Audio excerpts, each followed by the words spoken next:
El práctico para ofici en Santa Cruz había una realidad año pasado, pues de año escolar 2014-2015 y de su primera salida el joven a sacar cara de la escuela con un porcentaje impresionante de no menos de 84%. Ministra de Enseñanza Michelle Burjo hoy bien clara a participar con hope satisfacción y alegría en la ceremonia de graduación de 48 alumnos en el Ballroom de Radisson Resort ese aquí. School práctico para oficial, lo que antes estaba conocido como APB, aspirante opleiding. Tiene dos escuelas de tipo aquí en Aruba, una en Santa Cruz y una en Savaneta, donde el joven recibe enseñanza práctica en diferentes ramos que está abriendo para entrada directamente del mercado laboral o para seguir estudiando. E essa aqui se guarda um momento especial que nós por WAC 48 graduados de diferentes áreas de escola graduando e com orgulho para arriba momento onde nós bisa apesar de diferentes obstáculos nós por a graduar nós temos certificado de mão. Esse aqui é grupo de muitos que bisa com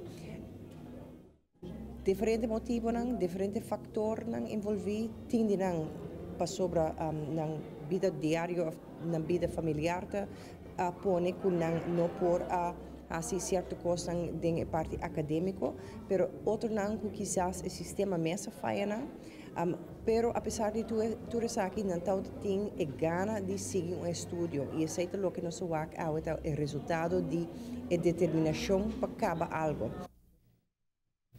E nessa sala estava em um ambiente de alegria, caminho que é gradado em 5 diferentes unidades e famílias celebradas em grande e ocasião especial aqui.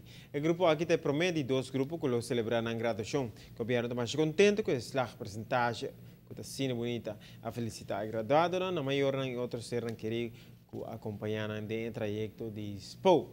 E também tem palavras de elogio para maestros e mentores que trabalham duro para ajudar os jovens aqui chegar à meta. Tem outra parte de escola prática para ofici, essa é a parte de Savaneta, que dentro de pouco dia não também graduando. Nós se chama cada de estão a graduar a noite para bem, felicitar e não somente não, mas também a equipe que tem rond de não, e tudo maestro tudo mentor não, que assim é aqui possível. Nós estamos contentes com o esforço que não apone e nós estamos seguros que isso aqui não também está muito não que oft também sigue estudia, oft acaba nós escutando várias histórias não, de estão com assim diferente estágio não, e qual a tem trabalho que está guardando não também.